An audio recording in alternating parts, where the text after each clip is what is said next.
dhageessanitti Sumayyaanii Sa'iditti heerumte atis Sa'iditti heerumte moo maalidha si bira jiraayyuu jetteen hunduma shakkiti nama Sa'idoo bira gee hunduma shakkutti kaatega eenyu jedhaga mucayyoo ishee yeroo darbee Sumayyaa gargaarte ayyuu fi bunii hiitee jechuudha maqaan ishee eenyudha isheenii yeroo darbee Sa'idoonii akka Yamanii dhufeenii bariidhaan cireeyyuu nyaanne jedhee waamee Sumayyaa faana wal argitaniittu wal faanas Adaamaa bultaniittu mana ishii nageessi yoo xiqqaate ijoollee kollee nan argaa jenneeni viidiyoo sana laalte Sumayyaanii mucaa ishee kana itti mufattee bilbila sirraa kaasuu diddee bilbila ishii cufatte jala amma immoo gadda kana immoo ijoolleen irratti ka'an Sumayyaan iddoon ishii yoo argame Sa'id yoo aqee ishee argee waan tokko yoo taate sirraa mataa keerraa gadi hin buunuu jedhan intaloo sanan akkanumarraa kaate mucattiin Sa'iditti waan tokko himteetti informationii tokko lamaan isaaniiyyuu walqixumadhaanaaf hiriyyummaa isaanii Sa'idii holmaa baay'ee narraa qaba yuutuubii haa jedhe kan na barsiise isaadha kanaafuu ani Sumayyaadhaafis Sa'idiifis hin loogu walqixadha ani kan hin barbaadu isaan lamaan araaramuudha gara sanas gara kanas illee hin goru ani ijoollee sanaaf jedhee garuu akka araaramanii fi waan narraa eegamu narraa wadhanan godhaa itti gaafa Sumayyaan Adaamaadha kaatee iddoo qabatte sana achi deebitu Piyaassaadha jette hoteela isheen qabattee jirtu suni Piyaassaa ture ani muraayidiidhaan hordofaan ture dhuma kamitti galti jedheeni sababni isaa yoo xiqqaate illee Sa'id ijoollee isaa halaalatti akka arguuf jedheeni Piyaassaa ta'uushii ergan argeeti hoteelicha ergan argee dubarran hin deebi'ee jette kan hunda eenyutti himte Sa'idootti himte viidiyoodhaan jechuudha gaafa Sa'idoo Yamanii dhufee bariidhaan ishee barbaade itti himte booda Sumayyaan immoo ergasii gaafa mucaa ishii jalaa fuudhu obboleessi Sa'idoo iddoo sana gadhiiste iddoo sanatti hin gadhiiste deemanii yeroo laalan jechuudha kanarraan kan ka'e Sumayyaanii ati bakka hin amanamtu ati waan hundumaa dabarsitee na kenniteetta attis na himteetta jettee bilbila jalaa cufatte warri deeggartoonni Sumayyaa ta'anis mucattii maqaan ishee Samuudha Sumayyaa hin gurgurte isheen kaadiidha hin kaadde hin ganteedhani jedhanii arra kana immoo Sumayyaadha bilbila bilbiltee dhiifama gaafachuudhaaf amma wada gaddallee isaarratti isinii fideerachuudha ni dura si yaadachiisuu fi dhiifaman gaafadhaa kunoo isin fuulduratti ani walitti araarsuuf yaalii ani godheedha malee waan biraa miti jetteetu namoota warratti mufates isinis dhiifama naa godhaa Sumayyaanis bilbila hunarraa kaastee fi deebistee iyyuu nan bilbilaa fi jettee bilbiltee fi Sumayyaan irraa kaastee isa booda maal jettiin takka faanaa soofte atis Sa'iditti heerumte moo maalidha itti Sa'iditti heerumte moo maalidha amma Sa'id si bira jira miti iyyuu jetteen si bira taa'aa jira miti wajjin teessanii natti bilbilaa jirtu miti iyyuu jetteen ishi si bira jiraachuu dhiisuu kee maalii nan mirkaneeffadhaa jetteen kunoo viidiyoo waraabaan jira barqobaa koon daallakki yoona viidiyoo duubarraan jira viidiyoo duubarraan taa'eetu kaameeraa duubaan taa'eetu akkas jedhi siin jechaa jira kanaafuu ansiin shakkaa jetteen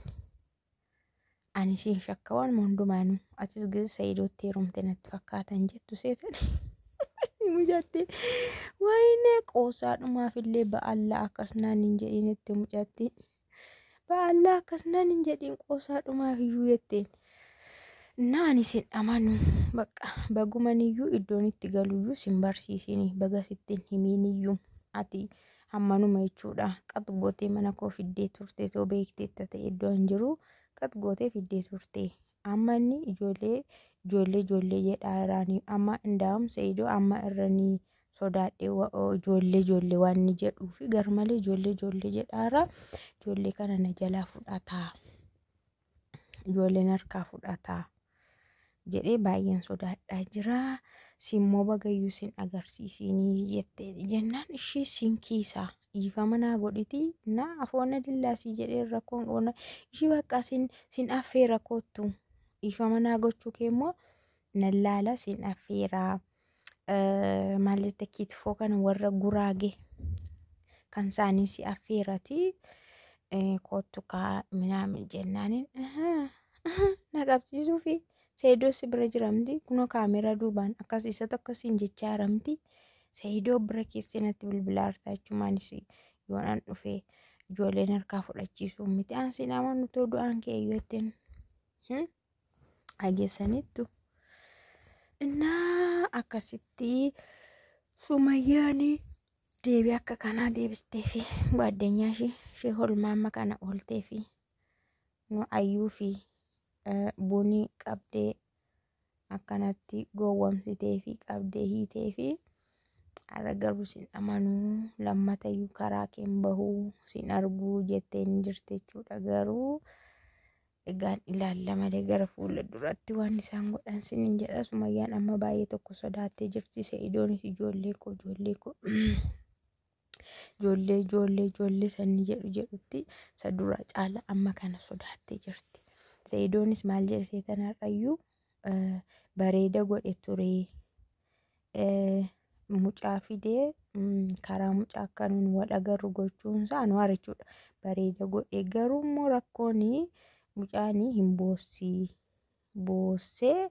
qobaas buluunis hin danda'amu waan ta'eef hin boossisi rakkootu uumamaa malee adeemsa inni ittiin adeemellee baay'ee bareedaa ture. Karaa kamiyyuu ta'e Sumayyaanii hin bultu ture. Jamiilaa dhiistee baas mucaashii ijoollee ishii dhiistee achitti isaan biratti dhiistee hin bultu qaxxettee ma dhufti malee jedhe ture jechuudha. Amma Seydoon illee karaa olis karaa gadis ijoollee arguudha baay'ee tokko hawweera. Hawwuu qabas dhugaa nama ijoollee ofii miti nama arganiyyuu yeroo dheeraa yoo turan hin yaadu. Nama ijoollee keessa haa agarsiisu Seydoo karaa kamis karaa maalis haa ta'u ijoollee keessa haa agarsiisu. Isheen garuu fedhii ishiiti.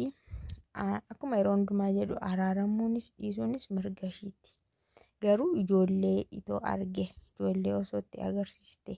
waanuma tokko jechuun bakka karuma jaarsaallee ta'e karuma wayiillee ta'e walii galanii